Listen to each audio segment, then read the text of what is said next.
Les chiens envoient la caravane passe. Jean-Pierre Mbemba a l'axi que le Congo est dans sa poche. Il veut se moquer de nous. Ba o ba yiba. Ba o ba bonnement. Ba boma. Ba salana Mobutu. Ba salana Laurent Désiré Kabila. Ba salana Joseph Kabila. Ba salana ba gouverneur de province. Ba salana ba vice-président de transition. Ba salana ba criminel génocidaire de guerre. Ba salana ba premier ministre.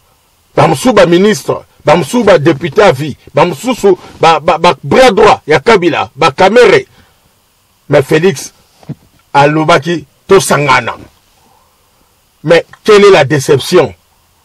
Batouana 6 ba poignarder Félix na UDPS na Mukongo. Ba sakani na 37 ans à lutte na biso. Bon, bangay ba neutraliser bitumo biso to sangana ya chichi. Donc, ils a acte il y a haute trahison. Donc, et là, il y a Genève, depuis le 11 novembre à minuit, on n'en parle plus. Rassemblement, ils ont dissous. Tu remercies Fachi, Bissoba bras droit, tu commis, interview Salami, base à agir, Fachi, Chilombo a se rappelé que Azawana, au nom de la base, au nom du Congrès, immédiatement, il retire sa candidature. Voilà un démocrate. Nous le félicitons, nous le louons et nous sommes ensemble. Nous allons avec lui comme candidat unique du peuple congolais aux élections présidentielles du 23 décembre 2018. Mais Naba Mbemba, Naba Fayulu, relation Koufi. Pour Fayulu, bisonete lokota qui est na balabala. Akomaki mwana makangu, azangaki tendance politique, to lokotiye, Naba Matungulu. Mais lelo, bandimi basala likopa, nguma soye, fulangenge, baena jeya, chancelo kopamba, baboto na biso 37 ans bitumba, et simbate, jamais rosimbate, peto lingi bangol soute, ba kende, basala FCC bis na Kabila. Pour biso tozo luka élection, bango baena logique ya Isaïdi Ngoma, dialogue, report élection, transition, Kabila tika la vie, bango bazo ba poste à transition et puis ba valider bango na cour na seni. Donc na biso na bango to kuta na lisute, mbote ko za lisute. It's over. Fayulu, peuple faut s'occuper là. Mais tous annonces série. Bino boza jaloux ya Fayulu benene. Asa congolais de père et de mère. Bacheye candidat commun, mais comment que ça bino passé? Bino bolge kabache bino yete ponani.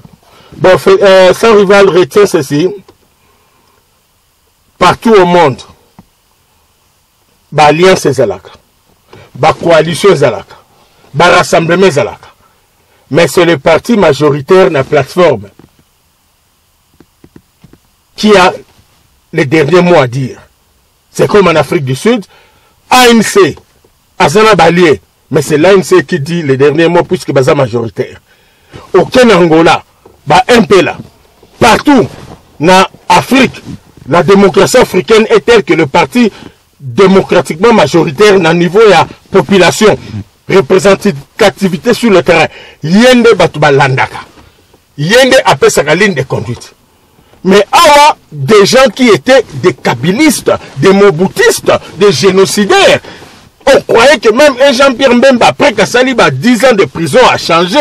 Nzokande ennemi à UDPS a joué un conflit à Mobutu Tshisekedi, a même à niveau ya Yena Félix, au moment où Félix est innocent. Je peux te donner un tableau. Fayulu, a banali depuis l'époque à Mobutu, a un service de renseignement. Dans Laurent Désiré Kabila, a déjà dans la société pétrolière, n'y a ce quoi il a failli à cause de lui. Député à vie, depuis Kabila jusqu'à aujourd'hui. Mbemba, avec Mobutu, génocidaire de guerre, vice-président de Kabila, pilleur de richesse de la RDC, Katumbi, gouverneur, attends Mobutu faisait le trafic de la drogue, abanote ka poudre, abanote ka mbouma. Mais, baza la kabiliste, na Butu baza solo na Kabila. Pour un report d'élection, dialogue, transition, partage de pouvoir, maintenir Kabila et le valider Nasseni. Donc, nous, on n'a rien à voir avec les individus. Ce qu'on tangi ba idéologie ba mikana na biso na ba statut, to ça la lutte balobaka, nous combattons un système et non les individus. Et lorsqu'un individu, il vous prouve par ses déclarations qu'il est opposant et que si cette personne accepte de travailler avec nous, on l'accepte. Mais lorsque la personne veut nous trahir, comme les Mbemba, les Katumbi, ils ont fait ce qu'on appelle auto-exclusion dans l'opposition. Ils ne sont plus des opposants. Bazaba, tu as FCC, BIS, formé Zaïd Ngoma, Yassal City, depuis hier. Ba base ya ba parti nyoso baza mécontente. Ba bimi, ba tambembe ba bimite. Donc Mbemba n'a pas de base. Même il y a caméra, battu ba bimi. Il y a biso de poste obimé à 99%. Fati retire immédiatement sa signature et réaffirme sa candidature. Caméra a lundi, mais chez Mbemba il n'y a rien. Donc c'est quelqu'un qui fait du bruit. Donc les chiens aboient, la caravane passe. Chez Mbemba il n'y a rien, mais à Bétissi Bino Badada, Mbemba Bétissi Bino Badada, et puis à niveau il y a faire signer Félix. Félix vraiment bimi grand yuma vraiment. Donc signer na bisonde tozana stratégie Nicolo. To bande ko ça déjà Fachi, toza ba bras droit na que bateau tozana bango, baza ba frappeur. Ba yaka un esprit ya nguma soye, Bizueli, sombrero, bien facile. Alors nous avons dit au président, il faut que exposer bango. Exposer bango signifie quoi? Peuple a constaté réellement s'ils sont des vrais opposants ou ils sont des kabylistes. Donc, et là, il y a Genève, ils ont un test d'infidélité, de haute raison. Na chef Yambemba, Muzitu, Katumbi, Matungulu, les Fayulu. Ils ont profité de cette plateforme de rassemblement, bah changer le même combo et comme une coalition Lamuka P Lala. Donc ce que au Lamouki peut Balalision. Donc bah qui n'a pas intention va servir Kabila comme des informateurs et puis bah signer 250 000 Yebango plutôt I'm sorry Mbemba Katumbi Usitu Tanyo sur Balexi na poto nos services et nos intelligences bah lui a qui va signer 250 contrats avec les Occidentaux, les talibans matière première, et talibans occupation de l'Est, et talibans balkanisation. Donc pour nous, il fallait tous en avoir preuve pour se débarrasser d'eux. C'est dans cette optique qu'on va le rencontrer à Genève, nous sommes allés de bonne foi. Et que c'est Fatih qui a été choisi. Mais, tant que comme il va le document, Mbemba a même mis et le Komoko que tu ne peux pas accepter. Que ce que Fatih, on dit mieux à la présidente, alors, candidat président et opposition, sans machine à voler. Et pourtant, ça n'a jamais eu lieu. Durant toutes ces rencontres, Bassali n'a pas Pretoria, n'a pas Belgique, rien. Ils avaient tous dit, pas de machine à voter. Mais base à IDPS. Chez nous, c'est la base qui décide. Fatih suit les instructions de la base. Balobi, avec ou sans machine à voter, nous allons aux élections. Maintenant que Fatih Azara qui désigné, tant que comme il y a la draft, on introduit Caprice Yambemba. Ce qu'on fait, on dit nous à la président, candidat, il faut aller sans machine à voter. Et pourtant, au niveau de l'UDPS, la base a déjà dit, il faut aller aux élections avec ou sans machine à voter. Donc, en d'autres termes, nous n'avons pas eu d'intérêt à gaspiller notre temps. Batia Muto ya Bango, mettre boy condition en Mbemba Katumbi, puisque nous allons aux élections. Maintenant, on soulevait pour nous bien, comment Bokeko signé Fatih fait la diplomatie. Nous, on fait la politique sur le terrain. Et puis, le document que Fatih a signé ne fait aucune contrainte politique, juridique ou constitutionnelle forçant Fatih à signer. La preuve que Fatih a dit, je retire ma signature. Nous retirons. Donc nous venons aussi de prendre acte de haute trahison qui va ser à la Kabila. Donc il nous a fallu tous comme à un niveau Oyo et nous disons grand merci à Dieu kalakisi biso binemi avant qu'il y ait l'élection. Puisque, je te l'ai dit, na date à l'élo, nos services d'intelligence montrent que Mbemba, Kamere, Muzitu, les Katumbi, ont tous déjà des machines à voter Ndaku Nabango. Et que Bakoui concerne à 2000 à 5000 votes pour Chagari. Donc il fallait que l'événement Oyezala, à tout malheur, à toute chose, malheur est bon.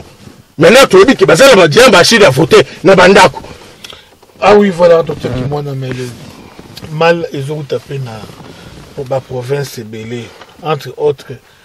Voter na ndenge ya mpangi, voter na ndenge ya tribalisme, Muzitu, basangani na Matungulu, basangani na Martin Fayulu, bapona na ka bango na bango, yango Martin Fayulu aliki, Mbemba yo ba savoir.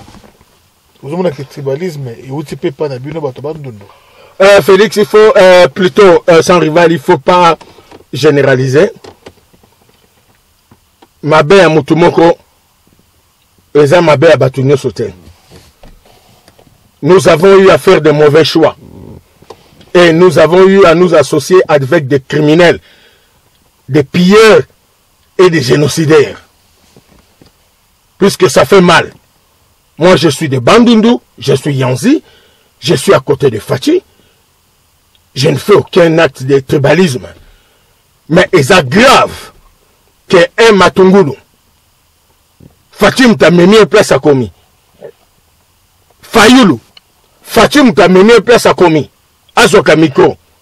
Et puis Muzitu, Fatim a commis ici dans le place Baza. Si vous allez de près, tous sont presque des exclus. Il y a une partie Bazalara. Muzitu Azalagi na Palou, Balongolien. Le Fayulu est dans le groupe tribaux. Il y a Mounou Kutuba. Il y a des Mourbas, des mutualités, des Tabandundu. Mais nous avons cru qu'ils avaient des valeurs qui consistent au respect de la Constitution, au respect des droits de l'homme et à l'intérêt national dans le sens du développement. Mais quelle est notre surprise? Et nous sommes indignés, puisque nous sommes tribalistes. Les autres régions, Balouba, nous sommes tribalistes. Donc nous dénonçons le tribalisme. Nous rejetons Biloko, Katou, Nani, Fayulu, Matungulu, Namuzitu Basali. Et nous demandons au peuple congolais, dans toutes les provinces, de rejeter Mbemba, de rejeter Katumbi, de rejeter tout ce qui font le jeu de la Kabylie. Et nous demandons aux originaires de toutes les régions, surtout les gens de Bandundu, de désavouer Fayulu, Matungulu et Muzitu. Ah ben voilà, je crois que nous sommes arrivés à la fin de notre tranche avec Dr Kimwana Nakeya. Eh bien, c'est bien de parler du mal des autres, mais c'est mieux aussi de parler du mal. Yabino Mokoka, le linge sale, doivent aussi se laver en famille.